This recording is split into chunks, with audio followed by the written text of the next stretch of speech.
Наблюдал на первом слайде, будем говорить о колебаниях длиной в один месяц, то есть период сравнения будет май-июнь 2026 года. Итак, давайте начнем, так сказать, с карты. Под каждым городом мы видим, друзья, легенду карты. Это основные характеристики, которые, собственно говоря, или показатели, наверное, так, да, которые характеризуют состояние рынка недвижимости на конец июня 2026 года. Начнем с города Житомира. Итак, друзья, население, смотрим вот здесь, видите, вверх. Это что у нас? Ну, Житомир, да, Житомир, Винница, Житомир. Население, друзья, довоенное, это официальная статистика, ее можно найти в открытых источниках. Сколько сейчас живет людей в Житомире? Я думаю, что больше, потому что все-таки с северо-восточной части Украины, с Донецко-Приднепровского региона внутренние мигранты, они, в общем-то, едут в центр Украины, где, как они кажется, более безопаснее. Ну и понятно, что в Житомире не очень дорогая недвижимость, как в аренде, так и в продаже. Поэтому город Житомир, я думаю, что на сегодняшний день порядка 400 тысяч живет. Напишите, друзья, кто живет в Житомире, насколько визуально вы можете, так сказать, связать больше людей или меньше, чем до войны. Количество предложений, которые были выставлены для продажи, составило 8847 объектов жилой недвижимости. Это первичный и вторичный рынок. Друзья, я работаю с большими цифрами и демонстрирую вам генеральную выборку, которая участвует в исследовании. Значит, с помощью программного обеспечения Olymp News, на которое у меня есть авторское право и патент, естественно, я работаю вот с такими большими данными, цифрами. Это позволяет мне достаточно четко и точно ориентироваться с теми процессами, которые я вижу. То есть это исследование, которое репрезентативное, видим, да, выборка, то есть там больше 2000 объектов, это уже считается репрезентативно. А если 8000, ну о чем тут говорить? При этом я применяю научный метод классификации, данная выборка еще и однородная. Еще раз повторюсь, это позволяет мне в целом видеть картинку процессов, которые происходят на рынке недвижимости Украины. Итак, традиционно желающих продать на 1,7% больше людей, чем желающих купить. В городе, напоминаю, Житомир. Дальше. Переходим к стоимостным показателям. Социальное жилье, вторичный рынок. Буду говорить только в процентах. Здесь снижение минус 0,18%.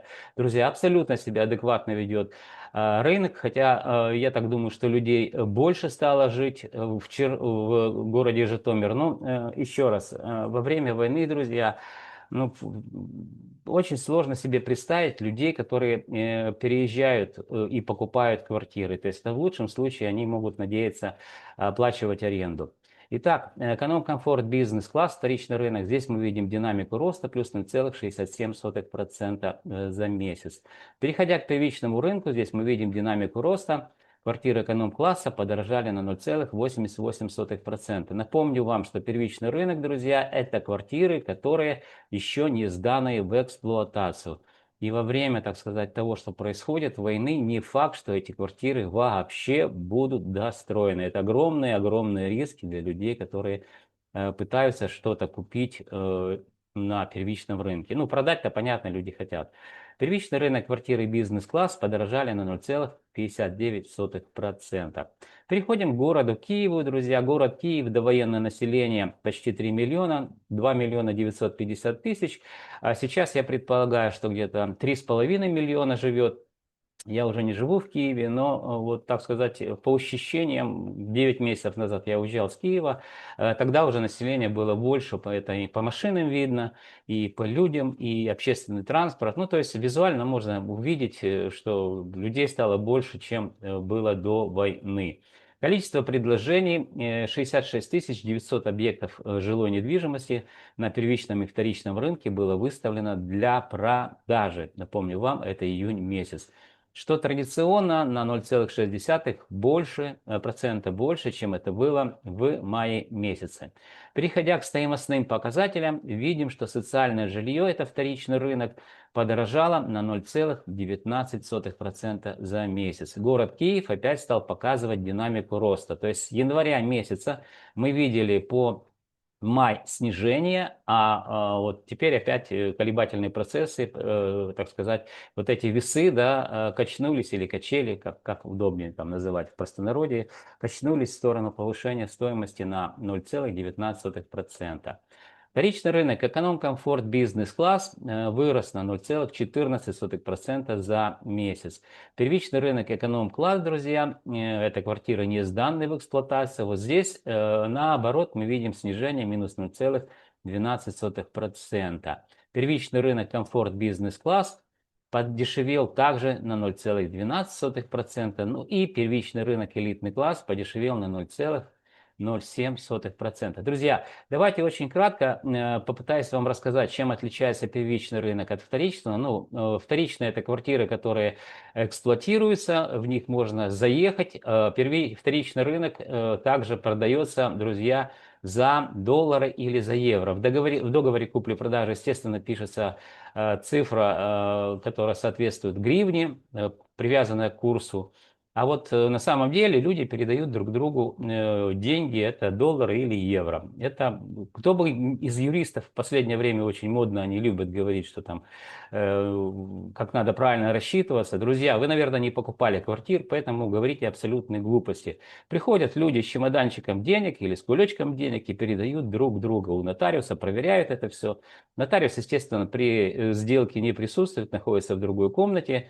Но по факту подписывает договор купли-продажи все стороны и расходятся счастливы. Поэтому первичный рынок, то есть вторичный рынок, это только за доллары продается или за евро, и это квартиры, которые уже в эксплуатации, можно заезжать и жить. Первичный рынок, друзья, это квартиры, которые не построены, и первичный рынок, друзья, все договора купли-продажи, которые на самом деле это не договора купли-продажи, инвестиционные договора или там ценные бумаги, каждый застройщик придумывает свой, так сказать, схематоз, ну, смело назову это так, там, где присутствует также в гривне, стоимость квадратного метра в гривне.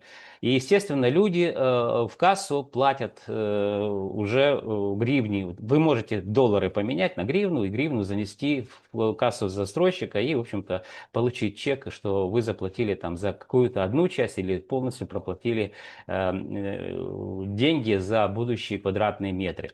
То есть существенное различие, вы уже это услышали. При этом все, что касается гривны, гривна обесценивается, посмотрите на курс доллара, вам станет все понятно, прозреете, да? Поэтому с учетом того, что стоимость квадратного метра на первичном это в гривне, гривне обесценивается, значит, что дорожают за обесцененные гривни можно купить меньше кирпичей, дорожает электричество, все дорожает, плюс работы людей, которые работают, строителей. Поэтому стоимость должна увеличиваться, наоборот, расти в гривне. Но мы видим, друзья, что здесь вот некую аномалию, что первичный рынок, ну, это колебательные процессы, показал нам снижение за месяц, а вторичный рынок, где все в долларах, здесь небольшой динамика роста. Дальше переходим в город Черкассы, друзья. Город Черкассы, население 279 тысяч. Сейчас я думаю, что здесь население больше живет, где-то порядка, наверное, 350. Ну, кто живет в Черкассах, напишите мне. Количество предложений, которые были зафиксированы мною и компанией Alim Consulting, квартиры выставлены для продажи 9500, что на 1,1% больше, чем в мае месяце. Ну, это традиционно. Желающих продать больше, чем желающих купить. Социальное жилье, вторичный рынок подорожал на 0,49%. Эконом-комфорт бизнес-класс, это также вторичный рынок, подорожал на 0,66%. Ну и переходя к первичному рынку, мы видим, что первичный рынок эконом-класса подорожал на 0,44%. И квартиры на первичном рынке, которые комфорт-бизнес, та же самая положительная динамика, то есть динамика роста на 0,61%. Итак, очень быстро. Житомир показал нам в социальном жилье снижение, все остальные, так сказать, классы рост. Город Киев показал рост по всем сегментам, по вторичному рынку, а по первичному рынку снижение. Город Черкассы показал рост по первичному и вторичному рынку. Более подробно еще раз можете остановить слайд и посмотреть. Город Крапивницкий, друзья. Небольшой город, 226 тысяч человек проживало до войны. Сейчас я вот не знаю, если честно, город небольшой, население небольшое, и все-таки он ближе к северо-восточной части или Донецко-Приднепровскому региону. То есть я думаю, что население здесь ну, вряд ли увеличилось, хотя кто живет в городе Крапивницкий, это бывший Кировоград, напишите, мне будет интересно. Почему? Потому что количество людей очень сильно влияет на стоимость недвижимости. Это очевидные вещи. Квартиры – это люди, люди – это квартиры. Нет квартир, вернее, нет людей, нет квартир. Поэтому количество людей, проживающих, это очень важно. Люди влияют на, так сказать, рынок недвижимости, это однозначно. Количество предложений, друзья, видим, в июне месяце 7650, что на 0,9% больше было, чем в мае месяце. То есть традиционно продается больше, чем покупается. Социальное жилье, друзья, подорожало на вторичном рынке плюс 0,56%. Квартиры комфорт, бизнес-класс, также вторичный рынок подорожал на 0,76%. Первичный рынок, эконом-класс, квартиры подорожали на 0,41%. Ну и комфорт, бизнес-класс, первичный рынок, не исключение, положительная динамика роста. То есть мы видим рост плюс 0,29% в течение месяца. Крапивницкий по первичке, по вторичке, друзья, что он показал динамику роста. И последний город Винница, ну прямо вот смотрите, центральный, даже весь центральный регион на карте, да, это центр Украины, а город Винница, он прям совсем вот в центре так, да. И что мы видим? Население 370 тысяч. Я думаю, что тут 500 тысяч, это, а то и больше сейчас живет. Напишите, кто в Виннице живет. Количество предложений, друзья, которые были зафиксированы мною компанией Alim Consulting. Квартиры выставлены для продажи 12 300 объектов жилой недвижимости, первичный, вторичный рынок, что традиционно на 1,2% больше, чем это было, друзья, в мае месяце. Социальное жилье, вторичный рынок подорожало на 0,35%. Эконом-комфорт, бизнес-класс, также вторичный рынок, рост плюс 0,21%. Первичный рынок, квартиры эконом-класс подорожали на 0,17%. Ну и первичный рынок, комфорт, бизнес-класс подорожали на 0,20%. Итак, подводя итоги, обращаю ваше внимание, вот здесь таблица экселевская, здесь в целом по региону. Проговаривать уже цифры не буду. На примере класс социальное жилье видим, что среднее арифметическое число, как оно считается, вы знаете, по целому региону это $692 за квадратный метр. Сравнивая с маем 2026 года, $690 за квадратный метр, видим за один месяц небольшую динамику роста. 0,26% и индекс положительная единичка, запятая 0,03. Обратите внимание, только в одном городе, в городе Житомир, мы видим незначительную динамику снижения, минус 0,18%. Кстати, Житомир показывает уже практически 4 месяца динамику снижения.